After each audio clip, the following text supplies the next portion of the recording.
I joined the Marine Corps right after high school with one of my buddies. The main influences it had on me joining the Marine Corps were both my grandfathers. Both were World War II veterans, and one served on the ground while the other flew B-17s. However, the biggest influence was 9/11 to me. I didn't have any family members that died in the World Trade Centers. However, the fact that one man tried to get his point across by killing several thousand innocent people really got to me, and I figured I'd prove how I felt about it and show my stance on that. Before I went into the Marines, I had a lot of family members that went through the military as well as friends. So I knew, from what they told me, I knew it was going to be physically demanding as well as stressful. Be put in situations that I was. So the night I flew out to San Diego for MCRD, which is Marine Corps Recruit Depot. I gotta say bye to my family one last time before we went to the hotel, before we flew out the next morning. So the next morning we actually flew out, nerves were settling in because we didn't know really what we were expecting. All we were told was through recruiters, and I don't know if any of you knew this, but recruiters lie most of the time. And we landed in San Diego, and all of a sudden, boom, door opens, DI comes out, starts yelling at us. It was rough. It's a whole new thing because, like I said, I was only 18. I didn't experience anything like this, right? So he yells at us, tells us to get on the bus, checking our names off while we get on the bus. We had to put our heads between our legs so we didn't see where we were going. So all mind games start right there. So finally it stops, and we walk outside, and he starts yelling at us to get on the yellow footprints, the famous yellow footprints. And that's when you know you landed, and there's a point of no return right there. So it's when everybody started yelling at you, even the civilians started yelling at you to go through receiving, to get all your uniforms, all that stuff. And you really didn't have time to think at all because you're so fast-paced, going through every area inside that receiving to get everything you need for the next 3 months. The whole part of the first month of the boot camp was to break you down and to raise you up, build you up the way the Marine Corps wanted you to be. So in order to do that, they would have to break down everything you knew and thought you were and build you up as a Marine.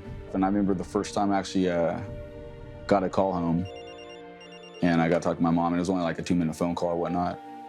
And it was really nice, really soothing to the soul to actually hear her voice. It's like, okay, I'm here. I only got a few more months, but it's nice to hear you. Thanks for, taking out the stress. And it took a lot of the stress out the first time I got a call home.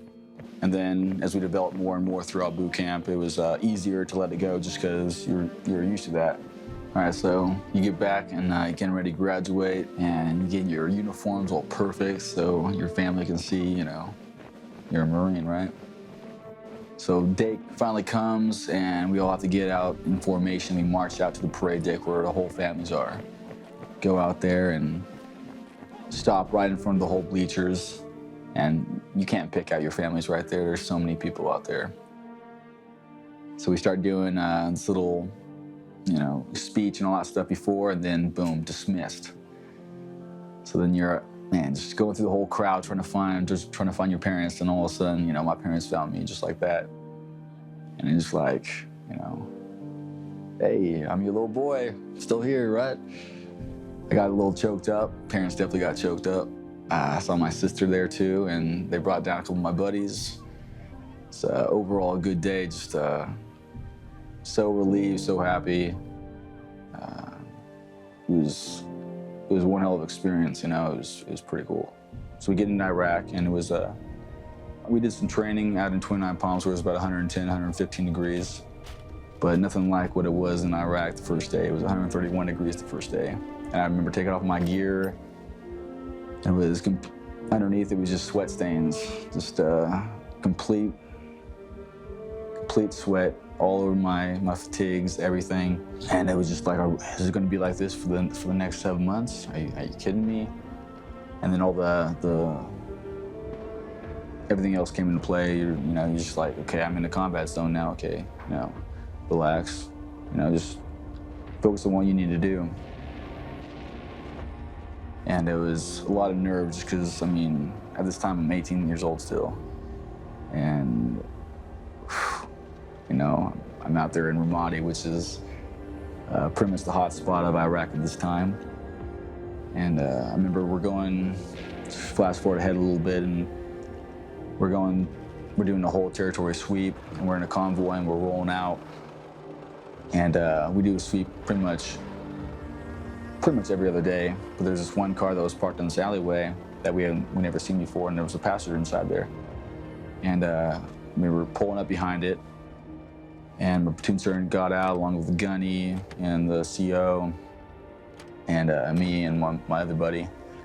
And we get out there, and platoon sergeant knocks on the door. Hey, sir, get out. So the guy's looking pretty nervous right now. And he says, okay, open up all the compartments inside the car. So he does that, looking really nervous now. And so the CO kind of looks back and, tells us to stand by, which means, watch out, keep your, keep on the ready.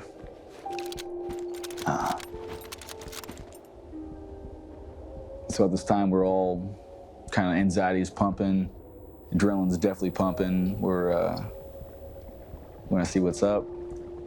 So he says, open up the trunk.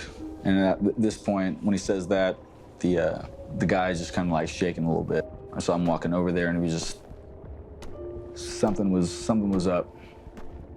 And he gets over there and kind of had second thoughts, I guess, about opening it. Everything seems so slow when I think back at it, but it happened pretty fast. So he opens it up, and he reaches inside, and he drops this grenade and just takes off. And we were all ordered, get down, find a place to cover. And I remember going down behind Humvee, and at this time, so fast, turret gunner, he shoots his 7.62 round machine gun, 240 Golf, gets that guy down, and all we're doing now is waiting for the blast. It's supposed to happen within 5 seconds, the grenade explosion, but at this time it was a dud. Didn't explode, it was just a dead grenade. And there are so many other moments inside there, firefights and just foot patrols where we got fired on, RPGs going through, people dying. But this is the one thing that actually really sticks to my mind because I was so close to this. It's this weird moment to where this grenade would just drop right at our feet. It didn't explode, no one died. We all came home safe that night. Then there was the bad incidents that I guess still haunt a lot of us. Just friends that we lost along our way, our brothers. One in particular, he's my roommate for about 4 months back in the rear before we deployed. We heard that 2 mortars impacted Hurricane Point, and they said there was a couple of casualties. It's like, who got hit? And they were like, man, dude, it was Chad. And I was kind of in shock at the time. I was like, it's just a great kid that, didn't deserve to die like that, didn't deserve to die at all.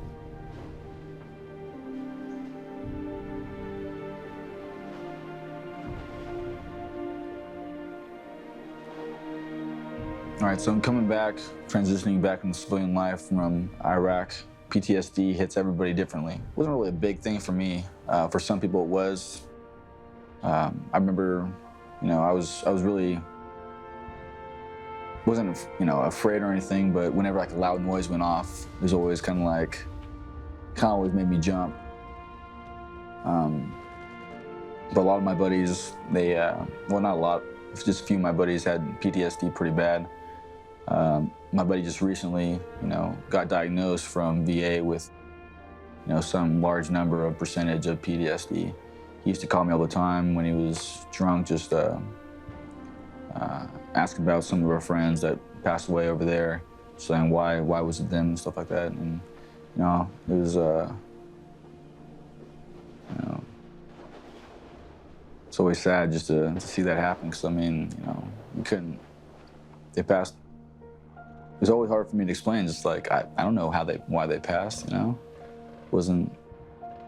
It's just hard for him to accept it. I guess it's all about accepting the fact that it did happen and we can't take it back. Being in the military, it definitely helps you out for getting a career in the civilian life, just from the stuff you pick up. When you get out, you're more self-disciplined, responsible, dependable, reliable, trustworthy. You know,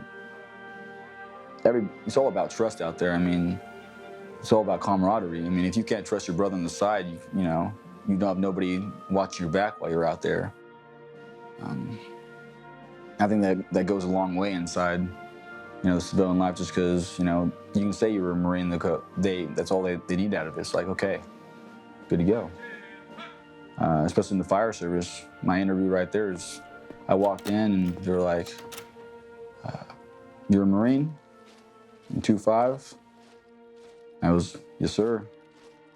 And it was like, all right, good to go. I'll see you at the start of the academy. And other people went through, and they weren't in the military at all, and they were in there for about 10 minutes, getting asked all these questions and all that stuff. So, just from that, I know military goes a long way. It's all about the respect. And that's all I got to say about that.